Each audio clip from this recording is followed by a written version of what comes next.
Until you make the unconscious conscious, it will direct your life. Carl Jung. Imagine this. You wake at 5:17 a.m., not to an alarm, but to a soundless scream in your chest. The ceiling above you feels like the lid of a coffin you built yourself, plank by plank, across years of sensible choices. Your job, tolerable. Your relationships, functional. Your life, a museum of expired dreams, curated by someone else's hands. You scroll through photos of friends in tropical locales, their smiles too wide, their eyes just as haunted as yours. The paradox claws at you. How can a life that looks so full on the outside feel so empty within? You drive to work past a billboard screaming, "Live your truth," in corporate-approved cursive. At red lights, you study strangers in adjacent cars, their knuckles white on steering wheels, their mouths taut with silent arguments. You wonder, do they feel it too? The gnawing sense that they're actors in a play where the script was lost long ago, mouthing lines they no longer believe? Here's the secret they'll never post on social media. Comfort is the anesthesia we mistake for living. We've been taught to fear the void, so we fill it with promotions, Netflix binges, and Instagrammable vacations. But what if the void wasn't your enemy? What if it's the only honest part of you left? A primal howl against the life you've bargained for. The clock ticks, the lawnmower drones, and beneath it all, a question pulses like a second heartbeat. Is this all there is? Don't answer yet. Just let it linger. Let it unravel you. Because that question, raw, inconvenient, terrifying, is the first thread in a labyrinth you've been sleepwalking through for decades. Pull it, and everything unravels. You press the gas as the light turns green, but your foot hesitates. A microscopic rebellion. That sticker on the car ahead mocks you. Happiness is a choice. Is it? Or is that just another lie we've swallowed to numb the ache? Philosophers have whispered the truth for centuries. Nietzsche called it the will to power. Frankl, the search for meaning. Yet here you are, stuck in the purgatory between who you are and who you were supposed to become. Who designed this trap? Was it the parents who taught you to trade curiosity for security? The algorithms that sell you mindfulness apps while hijacking your attention? Or the part of you that still clings to fairy tales about someday? Someday I'll write the novel. Someday I'll leave. Someday I'll breathe fire again. Notice how your body reacts as you park beneath the fluorescent glare of your workplace. The tightness in your throat. The way your reflection in the glass doors seems to flicker, like a glitch in a simulation. This is the cost of living a life that isn't yours. You become a ghost haunting your own skin. You stand in the break room, scalding your tongue on coffee that tastes of resignation. The posters on the wall preach platitudes in bold Helvetica. But look closer. See the tiny cracks in the facade?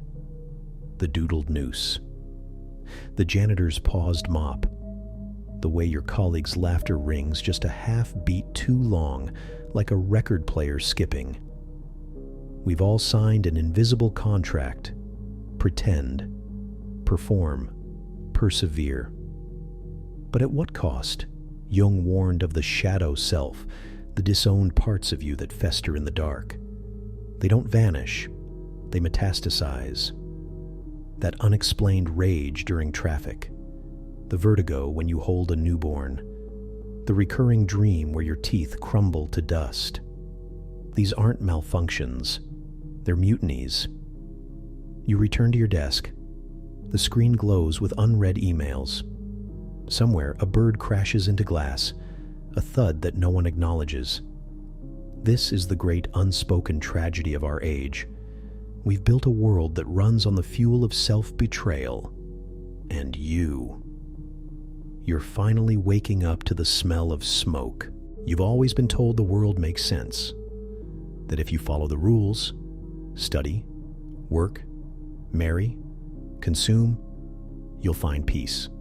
But here's the poison hidden in that promise. Certainty is a cage. From birth, you've been fed a story written by dead philosophers, terrified priests, and corporate algorithms. Schopenhauer saw it first. Man can do what he wills, but he cannot will what he wills. Your desires, shaped by ancestral ghosts. Your fears, weaponized by empires. Consider the lie of legibility, a term coined by anthropologist James C. Scott. Civilizations collapse forests into orchards, wild rivers into irrigation canals. So too, they collapse human souls into roles: worker, citizen, consumer. Huxley's Brave New World wasn't fiction. It was prophecy. We dose ourselves with Soma scrolls, TikTok, Netflix, anti-anxiety meds, to forget the primal truth. You were never meant to fit into their grids. Why do we comply? Because terror hides in the marrow. Heidegger called it angst, the dizzying freedom of realizing you're unscripted. So we cling to the labyrinth's walls, even as they shrink our world to a spreadsheet cell. The tragedy isn't that you're trapped, it's that you're volunteering. Nietzsche warned of slave morality, a value system forged by the weak to shackle the strong. But the modern trap is subtler: self-administered domestication. You don't need prison guards when people internalize the whip. Carl Jung's shadow isn't some mystical concept. It's the part of you that still wants to run naked through storms, write manifestos in blood, howl at the absurdity. Society pathologizes your hunger. That restlessness at 2 a.m.? Generalized anxiety disorder. Your disgust at office small talk? Poor social skills. Your creative mania? ADHD. They medicalize your soul's rebellion. Meanwhile, the system thrives on your disenchantment. A depressed population is a compliant one, too numb to demand real change. Think of the last time you lied. Not to others, to yourself. I'm fine. This is just a phase. I'll pivot next year. Sartre called this bad faith, the act of pretending you're not free. But here's the razor's edge. Your lies are also a survival mechanism. To fully awaken in this world is to risk annihilation. Schopenhauer argued that all life suffers. The CEO and the monk just choose different painkillers. The CEO chases achievement. The monk chases enlightenment. But both are fleeing the same existential ache. Modernity's great trick was convincing us distraction is the same as healing. Viktor Frankl, survivor of Auschwitz, wrote, "Everything can be taken from a man, but one thing, the last of the human freedoms, to choose one's attitude." But what if even that choice is an illusion? Neurologically, your brain is a prediction machine. It craves patterns. Culture hijacks this wiring. From childhood, you're handed maps labeled the good life, career ladders, retirement accounts, gender roles. Deviate, and your amygdala floods with terror. This isn't weakness, it's biological warfare. Your ancestors survived by fitting in. Now, that same instinct suffocates you. The CEO screams silently because he's achieved everything his father wanted, and nothing he wanted. The monk meditates not for peace, but to numb his shame for abandoning his family. Both are trapped in the Ouroboros of expectation. You think you're making choices? You're replaying generational traumas on a loop. Here's the fatal flaw no philosopher mentions. You were complicit in your own capture, not out of cowardice, but love. You silenced your wildness to comfort your mother when she whispered, "Be realistic." You abandoned poetry to make your father proud. You learned to equate success with being needed, mistaking validation for oxygen. Freud called this the death drive, the subconscious urge to return to inertia. But it's more insidious, a Stockholm syndrome of the soul. You've bonded with your captors, the internalized voices of teachers, influencers, dead relatives. When you try to change, they rise like a chorus. Who do you think you are? The answer, you don't know. Because the self you're protecting isn't you. It's a taxidermied version, stuffed with other people's dreams. Jung was ruthless on this point.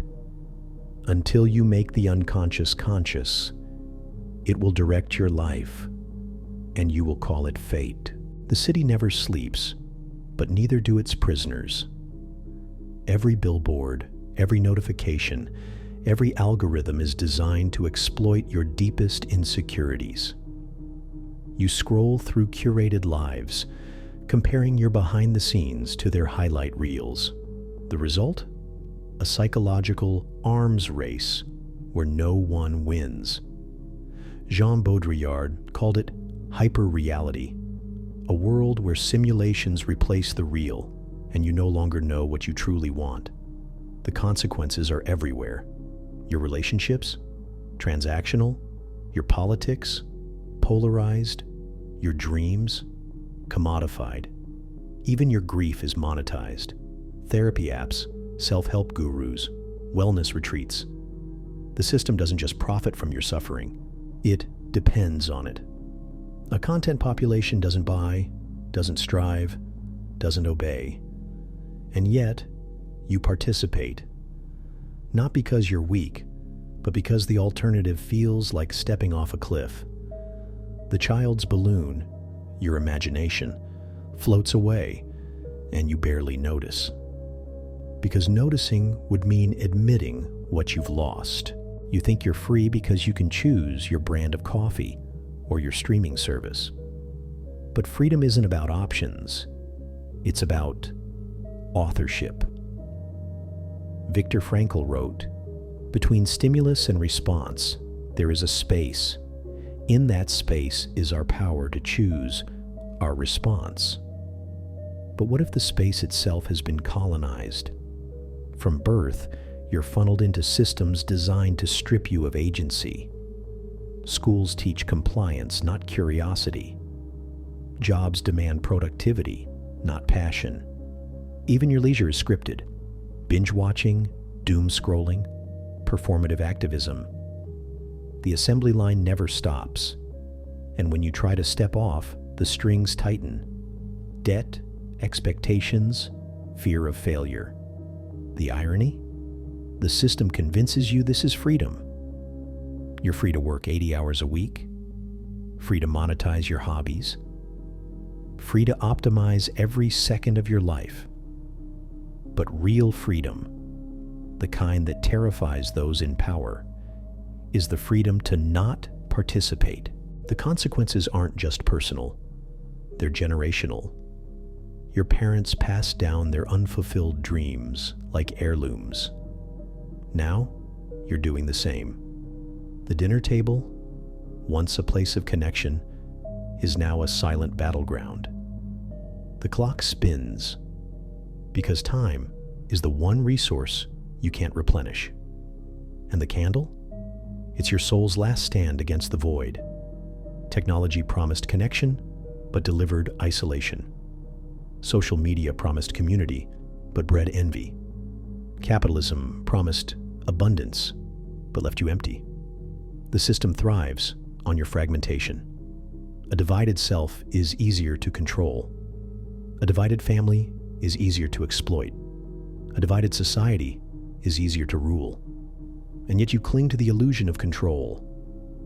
You track your steps, your calories, your screen time. But what are you really measuring? The distance between who you are and who you could have been. Carl Jung said, "The most terrifying thing is to accept oneself completely." But how can you accept yourself when you don't even know who you are? The masks you wear, parent, partner, professional, aren't just disguises, they're prisons. And the mirrors, they reflect not your truth, but the expectations of others. The fire represents your primal self, the part of you that still remembers how to burn. But the shadows it casts are the fears that keep you small, the noose of perfectionism, the cage of conformity, the question mark of identity. And the stars? They're the false gods you've been taught to worship. Approval, security, belonging. The tragedy isn't that you're lost.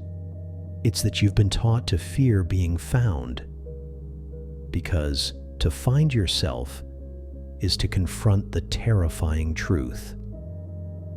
You've been living someone else's life. Rebellion begins not with a roar, but with a whisper. A single thought, so quiet it's almost drowned out by the storm.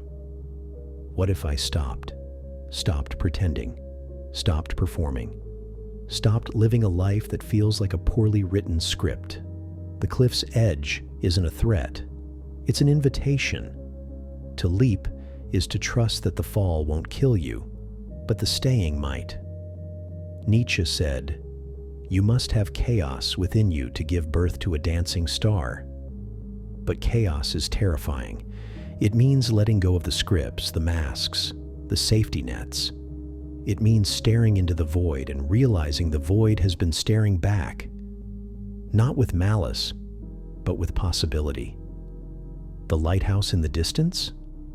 That's your true self, flickering faintly through the storm. It's been there all along, waiting for you to stop running long enough to see it. The wings in your shadow? They've always been there too. You just had to turn toward the light to see them. To break free, you must first shatter the mirrors, not the ones in your house, the ones in your mind, the ones that reflect who you should be instead of who you are. This isn't destruction, it's reconstruction. Carl Jung called it individuation, the process of integrating your fragmented selves into a whole. Think of the versions of you trapped in those mirrors. The child who wanted to be an artist, the teenager who dreamed of adventure, the adult who settled for stability, the elder who wonders where it all went wrong. They're not mistakes, they're pieces of a puzzle. The mosaic you're building isn't perfect. It's messy, jagged, raw. But it's yours. And in its reflection, you'll see something you haven't seen in years. You. Not the you that others designed, but the you that's been waiting patiently for you to come home. The marketplace is a trap. It sells solutions to problems it created. Happiness in a bottle. Instant enlightenment. Guaranteed success. But these are illusions, designed to keep you searching so you never find. The key to freedom isn't for sale. It's not in a self-help book, a therapy session, or a viral TED Talk. It's in the one place you've been taught to avoid, yourself. Sartre said, "Man is condemned to be free." Condemned because freedom is terrifying. It means taking responsibility for your choices. It means admitting that no one is coming to save you. But it also means realizing that no one needs to save you. You already have everything you need. The key on the velvet cloth? It's been there all along, waiting for you to stop chasing and start choosing. The stall is empty because your truth isn't something you buy. It's something you build. Freedom isn't a destination. It's a dance. It's the moment you stop asking for permission and start moving to the rhythm of your own soul. The desert represents the emptiness you've been taught to fear. But emptiness isn't the enemy. It's the canvas. The glowing footprints? They're your choices, lighting the way for others who will follow. The tree in the distance? It's the life you're growing, one decision at a time. And the dance? That's your rebellion. Against the scripts, the systems, the shadows. Against everything that tried to convince you that you were small. Viktor Frankl wrote, "When we are no longer able to change a situation, we are challenged to change ourselves." But what if the situation is yourself? What if the only prison is the one you've built in your mind? To dance is to declare, with every movement, that you are not a prisoner. You are the warden, and the gates are open. The ultimate truth is this: you are not trapped. You never were. The maze, the chains, the masks, they were illusions. Shadows cast by a world terrified of your light. The supernova in the distance? That's you. Not the small, fragmented version you've been carrying, but the infinite, radiant self that exists beyond time and fear. Nietzsche said, "You are a soul, and you have a body." But even that is too small. You are not a soul. You are the universe experiencing itself. The constellations around you, the clock, the labyrinth, the key, the phoenix, are not separate from you. They are you. Every fear, every failure, every moment of doubt is a star in your galaxy, part of the story that brought you here. The song you're listening to? It's the hum of existence, the vibration of everything that ever was and ever will be. And it's been playing all along, waiting for you to stop running long enough to hear it. The word in the mirror is the most radical truth you'll ever encounter. Enough. You are enough. Not when you achieve your goals, not when you fix your flaws, not when you finally find yourself. Right now, as you are, broken, messy, imperfect. Enough. This isn't self-help, it's self-liberation. The hand reaching out from the mirror?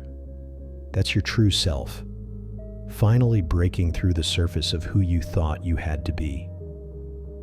The ripples are the old stories dissolving. I'm not smart enough. I'm not brave enough. I'm not worthy enough. Carl Jung wrote, "The privilege of a lifetime is to become who you truly are." But what if you already are who you truly are? What if the journey isn't about becoming, but about remembering? The mirror isn't a reflection, it's a portal. And the hand reaching out is yours. The candle is your soul. The shadows? They're not your enemies. They're your teachers. Every fear, every failure, every moment of darkness has been a lesson in disguise. The blank sheet of paper is your life, waiting for your hand to write the next chapter. Viktor Frankl said, "When we are no longer able to change a situation, we are challenged to change ourselves." But what if the situation is yourself? What if the only thing standing between you and freedom is the story you've been telling yourself about who you are? The words, "begin again," aren't a command. They're an invitation to rewrite the script, to reclaim your voice, to step into the light and see for the first time that the shadows were never as dark as you thought. The forest is your life. The path behind you, it's not a mistake. It's the journey that brought you here. The broken masks and discarded maps are the versions of yourself you've outgrown. The word on the tree, home, isn't a place. It's a state of being. Sartre said, "Man is nothing else but what he makes of himself." But what if you're more than that? What if you're the forest, the path, the light, the darkness? What if you're the home you've been searching for all along? The step forward isn't into the unknown. It's into yourself. And the deeper you go, the more you'll realize you were never lost. You were always here. The sunrise is your awakening. The ocean is your soul. The reflection is your life, not as it was or as it will be, but as it is. Now, this moment, this breath, this heartbeat, this is where freedom lives. Not in the past, not in the future, but here. The waves whisper the final truth. Now. Not someday. Not when you're ready. Not when you fixed everything. Now. Because now is all there is. And now is enough. The figure on the shore? That's you. Not the you that others designed, but the you that's always been there, waiting for you to come home. The smile in their eyes? That's the smile of someone who knows, deep in their bones, that they are free. The journey doesn't end here. It begins. The maze was never a prison. It was a classroom. The chains were never real. They were lessons. And the key? It was always in your hand. So take a breath. Feel the weight of the world fall away and step into the light. Not because you have to, not because you should, but because you can. Because you are enough. Because you are free.